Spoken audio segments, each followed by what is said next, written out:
how can I feel good? And we say, well, first, you have to want to, and boy, does she. And next, you have to know how to do it.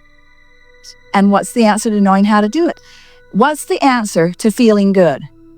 I must vibrate in the same frequency as the source within me who does feel good. Is there any other way? That's it. Well, you could give me everything I want, Abraham, and everything I want would make me feel good. And we say, only because in the lazy man's way to feeling good, you're observing what feels good and therefore you do. But what if you can't control the conditions, which no one can? You're really in a bind, aren't you? You want to feel good more than life itself because it is life itself. Because if you don't feel good, you've deprived yourself of the majority of your life. So you want to feel good more than life itself. And if you believe you have to control the conditions in order to feel good, then you're done. Then you're sunk. But if you get it, that you have the ability to feel good because you know about the existence of your inner being, you know about the frequency of your inner being, you know about the validity of the emotions within you, and you know that you can find a thought that will cause a feeling to improve, now you are powerful. You are never powerless again. Now you never have to feel bad again. You never have to feel bad again. Because in your powerful now, you have the ability to find vibrational harmony with the source within you, which is the only reason that anyone ever feels good or bad. It's all about that harmony. It's all about that alignment.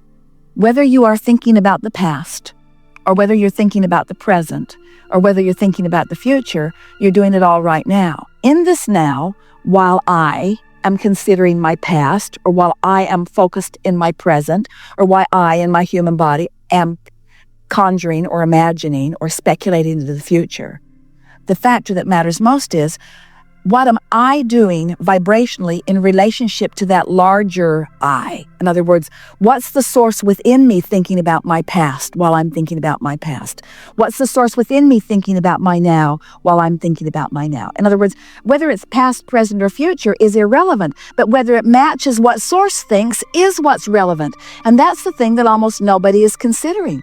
When you're thinking about your past and you're remembering being beaten up in the playground, or you're remembering not being honored by someone, or you're remembering feeling vulnerable, or even if you're remembering something that is more positive in nature, the question is, in the memory of it, is this memory of whatever it is I'm focused upon activating a vibration within me that in my powerful now gives me access to the power of now? Because source is always focused now. That's what we were trying to say to you when we say source is coming forward into your now. You see, here we are, we're broadcasting all around the world, and some people, they're up in the middle of the night watching this broadcast, and it's in the middle of the night some places, and yet it's all right now, isn't it? And we say, it doesn't matter what time zone you're in, it's all happening now. And source is rendezvousing with you in your now. That's the only thing that you need to consider in order to be in your full power. Yes. When people talk about time, when they talk about time, space, reality, we love your time, space, reality because it causes you to focus. But it causes you to focus now. It causes you to have an opportunity to have a relationship with Source who's focused now. And we promise you, the Source within you is not focused in your past. You were source energy before you came into this physical body. A part of your consciousness came forth into this personality that you know as you.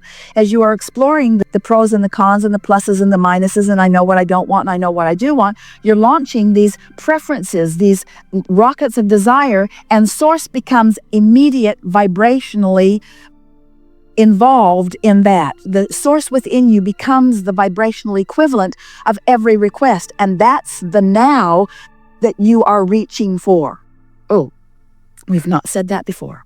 So let's say it again. It is your vortex now that the source within you is pulsing. And if you are pulsing anywhere short of that, then you're not in alignment with who you are. So, for example, let's say that in your 20s, something happened and you felt true disempowerment. Well, you launched a rocket of desire. You wanted to know your power. You wanted to feel your clarity. You wanted to be the equivalent of everything that you were reaching for.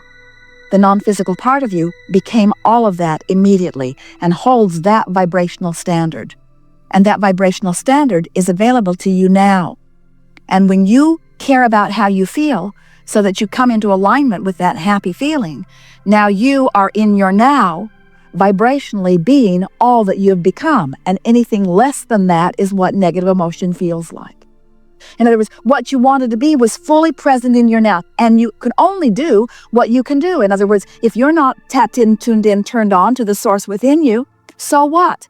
You are where you are, and where you are is the beginning of the journey. So let's say you're in the middle of contrast, you're in the middle of something really not wanted, and you're launching these rockets. Well, these rockets mean that the source within you has become this weller being, or this more prosperous being, or this more clear-minded being. And if you don't forget, if you always remember that now that non-physical part of you has become it and is expressing it to you here, and in this moment you're doing your best to feel as you can feel right here and now, then isn't all of that going to come full circle into your now? And isn't your empowerment going to return? Or isn't your prosperity going to return? Doesn't it have to be once you get that into proper place? So, really, there's only now. In the now, you can be thinking about the past, you can be thinking about the present, you can be speculating or thinking about the future, but you're doing it all right now. And the big question is, while I'm doing any of those things now, what's my inner being doing about the thing that I'm doing right here and now? So as I'm thinking about my past and remembering getting beat up on the playground and resenting that rotten kid who beat me up that year and the next year and the next year and the next year and the next year, and I've hated him ever since. Ooh, I have so much resentment about all of that. As I'm thinking about that now, the only question worth asking is, what's my inner being thinking about that right now? Because remember, your inner being is focused where you're focused. The question is my inner being in agreement with the way I am focusing? And when I'm full of resentment, what does that tell you? What's the clue? My inner being is not in agreement with my assessment of what happened. Well, is my inner being stupid? I remember it clearly. I was there.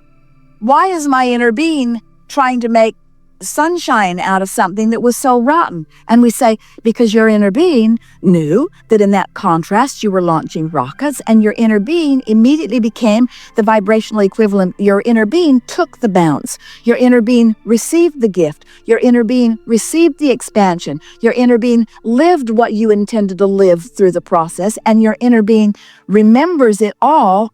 All right, so that's what making peace with something is. It's that even though it was something unwanted, there was value that came from it, which I have the ability to focus upon right now. So if I want to be in alignment with the source within me, and I'm going to insist on thinking about the past, then I have to find a way of thinking about the past that matches the way my inner being thinks about the past. And my inner being revels in every piece of life experience that I have lived, because it contributed to this vortex version that my inner being is now living fully. Are you with us so far? So now let's take another run at it.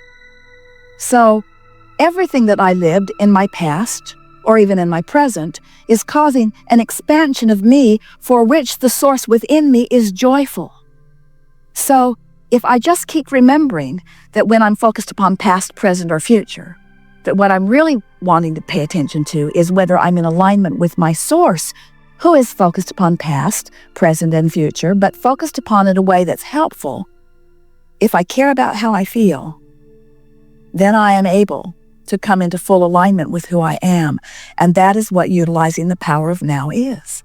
In other words, you're not really utilizing the power of now if you've got yourself pinched off from the larger part of you who is utilizing the power of right now. You get what we're talking about? You are source energy who loves. In a moment that you're not loving, whether you're not loving about something that happened in the past, or whether you're not loving about something that happened just now, or whether you're not loving about something that you're worried about, if you're not loving, then you are not allowing yourself to live as you have intended to live. And it's that deprivation that equals negative emotion every single time. So why do we call it the past? Well, because it was before now. And why do we call it the future? Well, because it's after now. But isn't it a continuum? And is there really anything other than now? Do you agree with that? Is there anything other than now?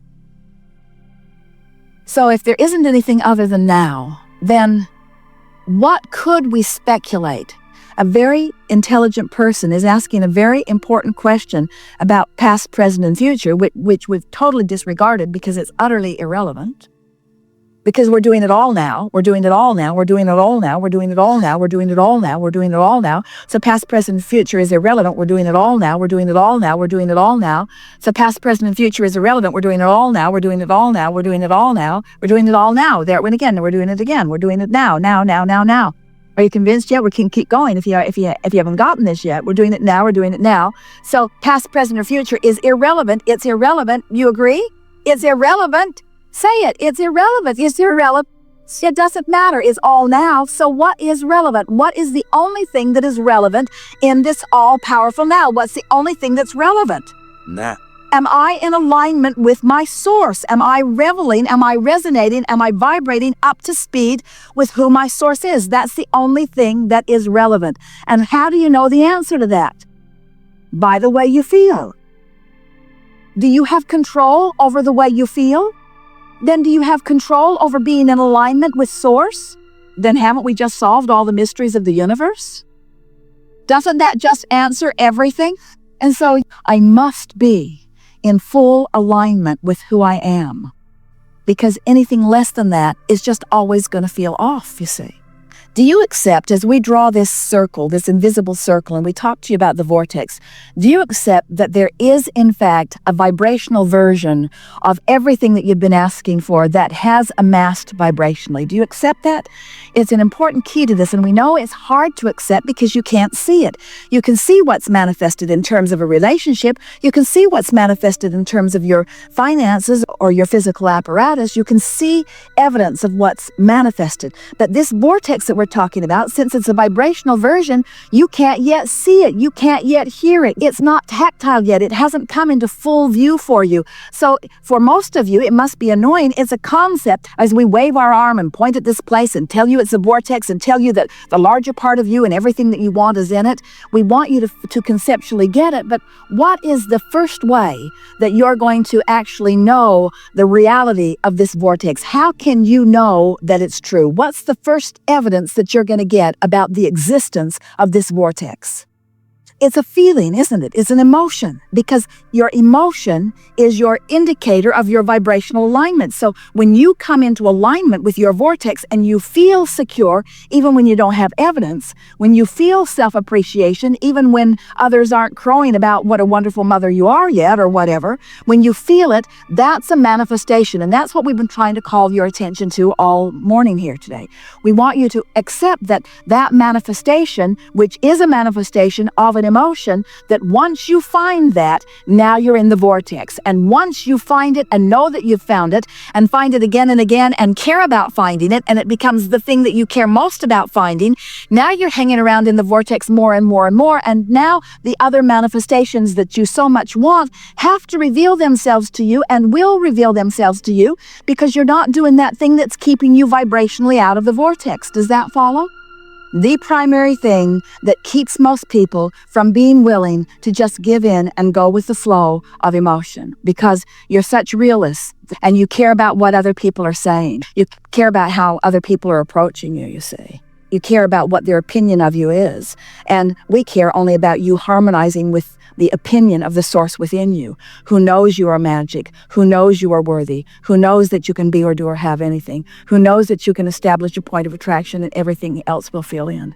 In other words, it will look like magic to those who are watching you when you find alignment with the fullness of who you are and practice the vibration of it frequently enough that you know the power of your being. Everything that you've ever wished or dreamed or hoped for must become a manifested, specifically manifested reality enough that everyone who's looking at you from whatever vantage point they are will have to admit that you've got some sort of magic going on, because you'll be living entirely differently than almost everybody else. Because this is really the defining question. If you can accept that playfulness, that lightheartedness, that emotional manifestation that we were guiding you toward is what this is all about, then you've got it. Then you have found the missing piece.